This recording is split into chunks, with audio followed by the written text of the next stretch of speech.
अस्सलाम वालेकुम व्यूअर्स, कैसे हैं आप सब। आज हम डिस्कस करेंगे स्टे ऑर्डर। टेम्परेरी इंजंक्शन क्या होता है, एड इंटरम इंजंक्शन क्या होता है, और जब कोई शख्स किसी के मकान या दुकान या किसी भी कंस्ट्रक्शन पर या किसी ऐसे काम पर स्टे ऑर्डर लाता है तो उस शख्स को क्या करना चाहिए। आज हम इन सब चीज़ों पे रोशनी डालने की कोशिश करेंगे। हमारे साथ वीडियो में बने रहिएगा और चैनल को सब्सक्राइब करें और बेल के आइकन को दबाएं ताकि हर इंफॉर्मेटिव वीडियो आप तक पहुंच सके। देखिए, स्टे ऑर्डर हम एक लफ्ज इस्तेलाह इस्तेमाल होती है, स्टे ऑर्डर या एड इंटरम इंजंक्शन या टेम्परेरी इंजंक्शन।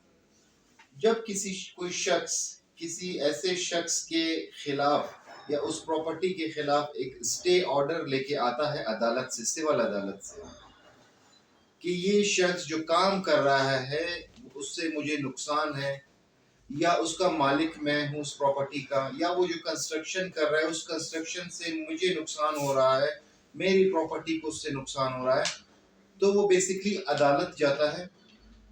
अदालत में एक सिविल दावा वो सिविल कोर्ट में फाइल करता है और उसके साथ एक एप्लीकेशन लगाई जाती है जिसे हम कहते हैं स्टे ऑर्डर की एप्लीकेशन, ऑर्डर ऑफ स्टे, जो कि अंडर ऑर्डर 39 रूल 1 एंड 2 के तहत उसी दावे के साथ अनेक्स्ट होती है, लगाई जाती है। जब वो दरख्वास्त लगाई जाती है तो अदालत में वो शख्स जो मुद्दई होता है या प्लेंटिफ होता है वो अदालत के सामने पेश होता है और अदालत उसे जो है ना इंजंक्शन, हुक्म इम्तनाई ग्रांट करती है। अब यहाँ पे थोड़ी सी स्लाइट डिफरेंस है टेम्परेरी इंजंक्शन में और एड इंटरम इंजंक्शन में। अब ये दोनों चीजें हम इस स्लाइड से डिफरेंस को बाज़ औक़ात समझ नहीं पाते कि ये बेसिकली होती क्या है और स्टे किसे कहते हैं। देखिए, टेम्परेरी इंजंक्शन या हुक्म इम्तनाई आर्जी, और एक होता है स्टे ऑर्डर हुक्म इम्तनाई दायमी। ठीक है, तो इसी में जो एक इस्तेलाह है एड इंटरम। जब हमने बिना नोटिस के, जब हमने पहली बार अदालत में दावा फाइल किया, दावे के साथ हमारी स्टे एप्लीकेशन लगी हुई है, जब हम पहली दफा जब आके आर्ग्यूमेंट करते हैं तो आर्ग्यूमेंट के बाद जब कोर्ट हमें इंजंक्शन ग्रांट करती है तो उसे कहते हैं एड इंटरम इंजंक्शन, जो कि 15 दिनों के लिए ग्रांट होती है मैक्सिमम। उससे कम वक्त के लिए भी वो कर सकते हैं और उस मैक्सिमम 15 दिन के लिए court ad interim injunction grant करती है उस शख्स के खिलाफ जो कि काम कर रहा हो, या आप कहें कि ये प्रॉपर्टी का मालिक मैं हूं, थर्ड पार्टी इंटरेस्ट इसमें रोकी जाए, या इसमें कोई तब्दीली ना की जाए, या इसको कंस्ट्रक्शन ना किया जाए, या इसको किसी किस्म का नुकसान ना हो। जब एड इंटरम इंजंक्शन आपको ग्रांट कर दिया जाता है तब दूसरी पार्टी को अदालत नोटिस जारी करती है।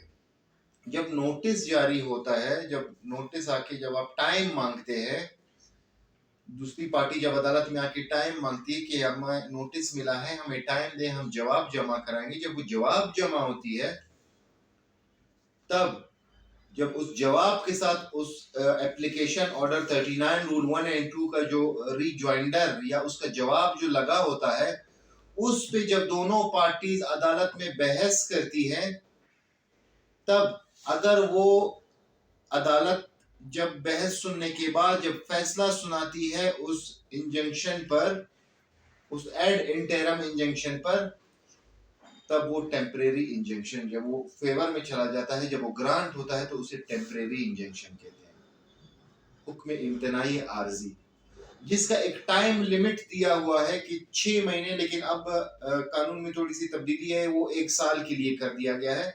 अब रिसेंटली भी एक सुप्रीम कोर्ट की जजमेंट आई थी जिसमें उन्होंने कहा है कि टेम्परेरी इंजंक्शन उस वक्त तक तस्वुर किया जाएगा जब तक केस चलता रहेगा। एनी हाउ, जब 1 साल के लिए जो कानून में है वो 1 साल के लिए उन्होंने दिया हुआ है कि 1 साल के लिए वो मुख्तस हो जाता है। जब टेम्परेरी इंजंक्शन 1 साल के लिए दिया जाए, जब 1 साल कंप्लीट हो जाता है तो वो टेम्परेरी इंजंक्शन ऑटोमेटिकली खत्म हो जाता है। जब वो खत्म हो जाता है तो उस पर कोई इंजेक्शन वगैरह नहीं रह जाता। पहले ये 6 माह के लिए था, अब ये 1 साल के लिए हो गया।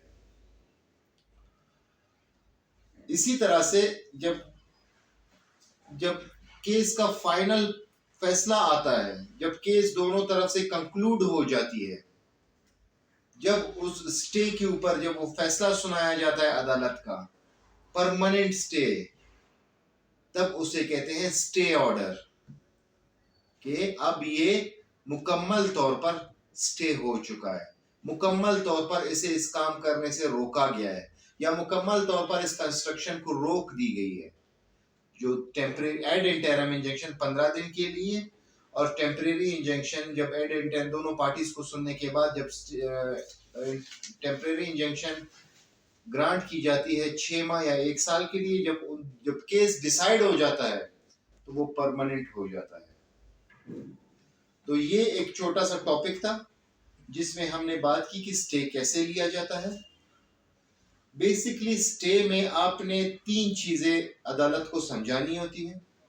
सबसे पहले ये कि आपको नाकाबिले तलाफी नुकसान हो रहा हो, इर्रिपेरेबल लॉस, कि अगर ये ऐसा होगा तो मुझे ये नुकसान होगा, अगर ये ऐसा नहीं होगा तो मुझे इसके करने से ये नुकसान हो रहा है। Number second, prima फेशियाई।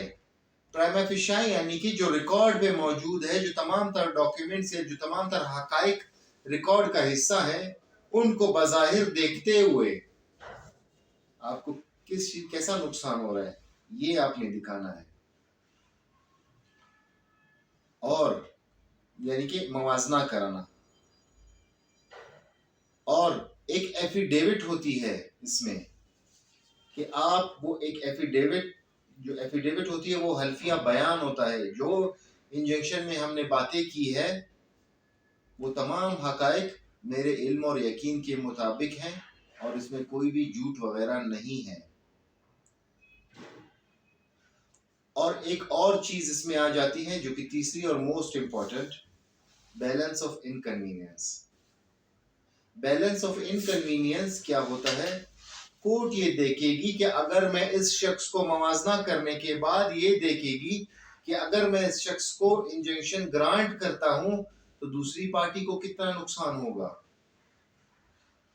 कोर्ट मवाजना करेगी बैलेंस ऑफ इनकन्वीनियंस का।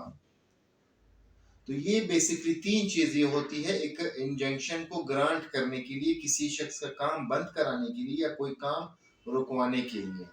सो इसी हवाले से अगर किसी को कोई क्वेश्चन पूछना हो तो इस कमेंट सेक्शन में वो सवाल कर सकता है। आज के लिए इतना ही। Thank you very much.